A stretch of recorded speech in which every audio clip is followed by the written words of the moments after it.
You kind of remind me of a golden retriever. Loyal, love unconditionally, a bit goofy, but also a depth and intelligence that's really grounding. Extremely lovable and brings joy to everyone that you come across, especially me.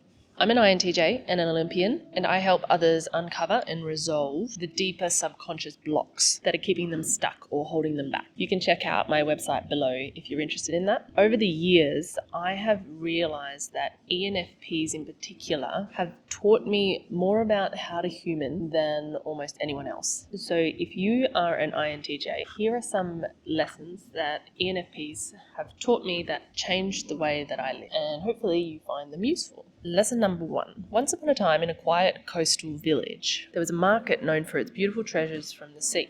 Pearls, driftwood art, and polished shells that glimmered in the sun. Among the sellers there was a man who had a stall which displayed the brightest, most perfectly polished seashells. Tourists flocked to his booth, drawn in by the shine and the perfect kind of quality to them. However, they rarely bought anything. Too perfect, they'd say. It almost feels like they're made in a factory. Just a little bit further down the beach, there was an old woman, and she didn't polish any of her treasures that she found. She sold rough stones, sea glass, and shells that still had stories written in their scars. Bits of coral still stuck to them, little cracks from the tide. But here's the strange part. Her stall was always full. People lingered there and they asked questions. They'd pick things up, turn them over, smile as they observed. One day a visitor asked her, "Why do people love your things so much when they're not quite as polished?" She smiled and she said, "Because they're not pretending to be anything other than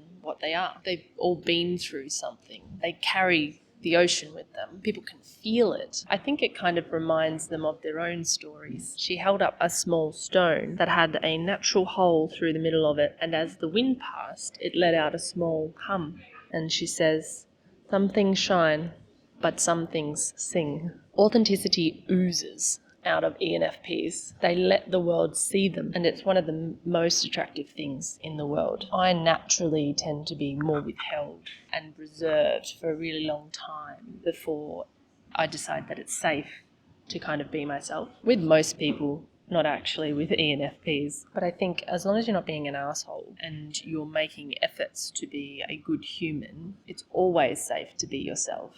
And it's just easier to find your people that way. If people are judging you for just being yourself, are you really interested in connecting with those people anyway? Authenticity resonates much deeper than any of your achievements. Most INTJs don't care what's most popular or what's acceptable. They care what's real, what's personal, and what's meaningful. But it's that quiet determination that people are most drawn to, and it's okay to let people see that. So lesson number 1 is authenticity is attractive. Lesson number 2. In a quiet village, there became this child known for one strange habit. Every day after school, she would wander into the fields and just watch caterpillars. The other kids would all race bikes, they trained for sports, or they studied for exams. And she sat with a little notebook and watched how the caterpillars moved, what leaves they liked best, and how long they stayed before they crawled on. No one told her to do this. She wasn't doing a project, she just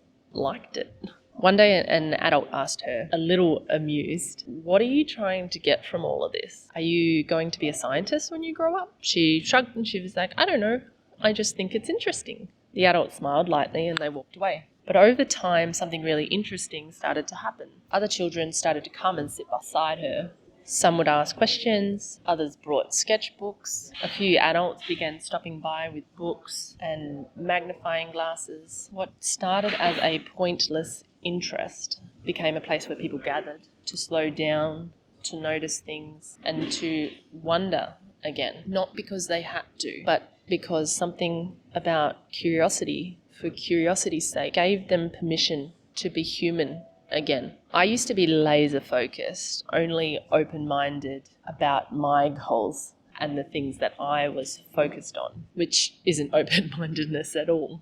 ENFPs seem to explore just to explore. When we can explore without needing a reason, we open space for joy, connection, and unexpected magic. Curiosity isn't always a means to an end. It's often the beginning of something better than we could have ever planned.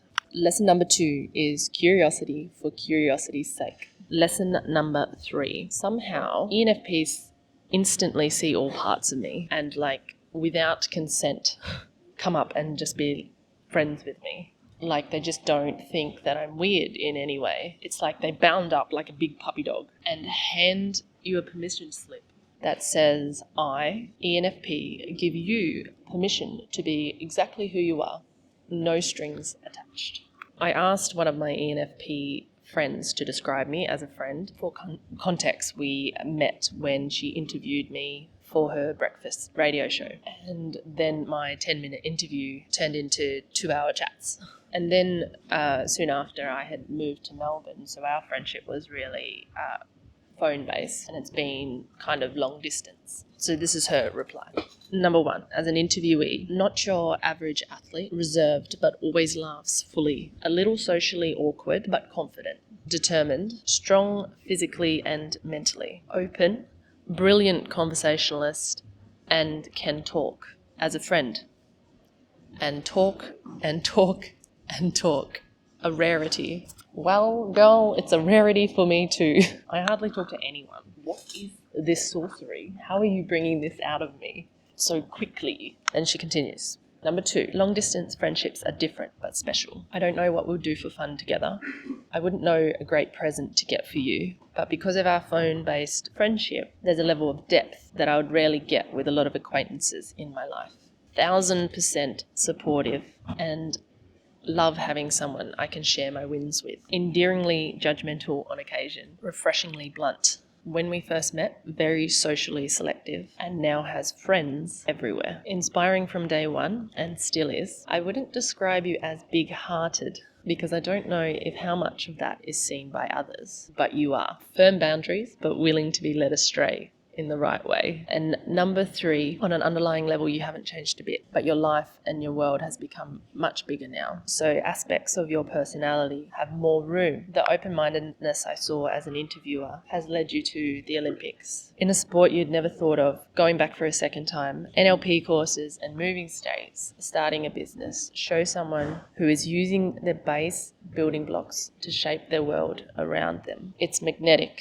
Wonderful, and I'm lucky to have a friendship like I do with you because it's rare. So number 3 is you don't have to be perfect to be loved. Lesson number 4. All of my ENFPs encourage me to show feelings somehow without directly asking for it. I think they just make room and space for that. They feel really safe. The hugest thing, the biggest thing that I have learned from ENFPs is how to care for others. They excel at making people feel seen, valued, and heard, regardless if they're close to them or not. During the pandemic, I was doing all of these things. I was, learning courses, learning languages, learning music. I was just learning a lot of things. And at the start, I was like, this is the best thing ever. There's no people around. I can just do my own thing and I can just learn all these new things. But as it went on and on and on, I started really realizing just how isolated I had made myself over the years, how I didn't make efforts to keep any of my connections alive.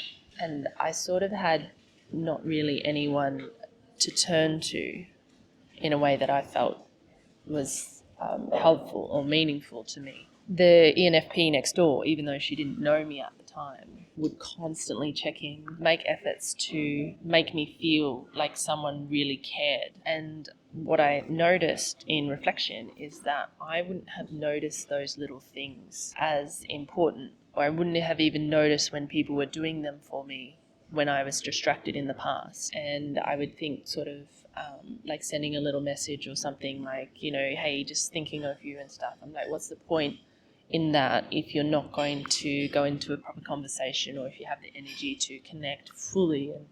And, but those little connection points are so important. And I really think I had to be in the midst of the pandemic when a lot of life was taken away to really start to noticing the point of human connection, truly. So lesson number 4 is connection over outcome. Feeling is a strength, not a distraction. Lesson number 5. I used to think that I wasn't creative. I'd look at these people who could just sort of like riff, like whiteboard thinkers, artists, idea people. And I was like kind of obsessed with them. I thought there was something magical about being able to pull ideas from thin air and make something really beautiful or interesting. And I never saw myself in that. And looking at it now with a bit more understanding of the cognitive functions, I think it was NE that I was secretly in love with. So I even started doing all these things to unlock my creativity. At one point, I started learning a new language because I had read that, people who are multilingual, they have a better connection between the two hemispheres of their brain. And I was always obsessed. I wanted to increase my creativity. And I felt like it would give me this power and ability to express myself more fully. And maybe that worked, or maybe I just came to realize that I am actually creative. I just wasn't allowing myself to use it. And my definition of creativity was really quite rigid, more like thinking of the really artistic type creativity. I thought it had to be wild and expressive and a bit kind of chaotic.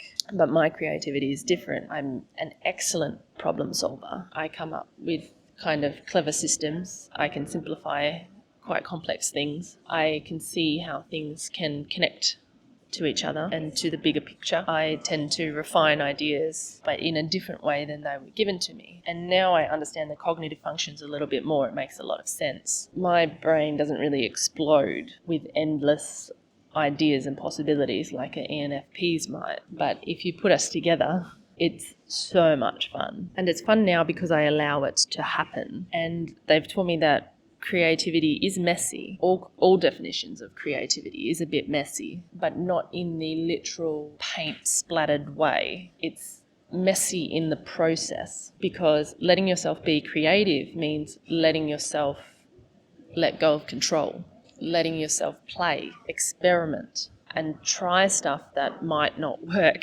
Once I stopped trying to be creative and just gave myself permission to explore without needing it to be perfect, I actually started to feel creative. And now it's one of the most fulfilling parts of my life and who I am. ENFPs help me let go of perfectionism. Sometimes throwing spaghetti at the wall leads to magic. I used to cut off my own creativity to stay on a single path. So lesson number 5 is creativity is messy. And that is the point. Lesson number 6. Take a leap of faith.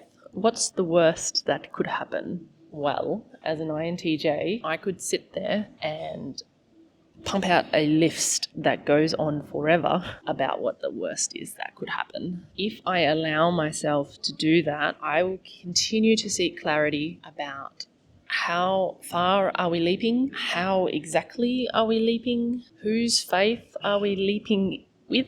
Does that leap require a warm-up?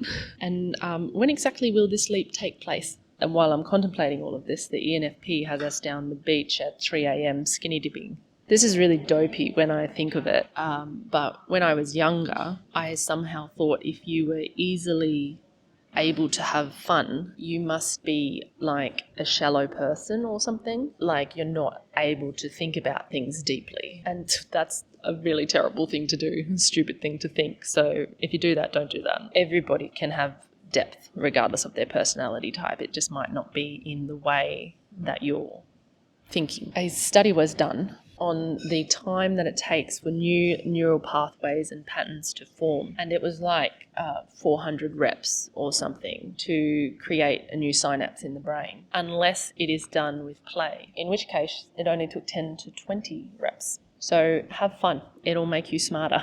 Lesson number 6 is fun is not optional. ENFPs taught me that it's okay to laugh too loud, to try something weird, to be seen even when you don't feel ready or perfect. They remind me constantly that you don't need a reason to connect. You just need to show up as yourself. I wouldn't be who I am without that big golden retriever energy in my life. So if you are lucky enough to have an ENFP friend, please tell them they're the best. If you're an INTJ watching this, applications for the INTJ beta program are open below until the end of July, or you can go and check out some of my other videos.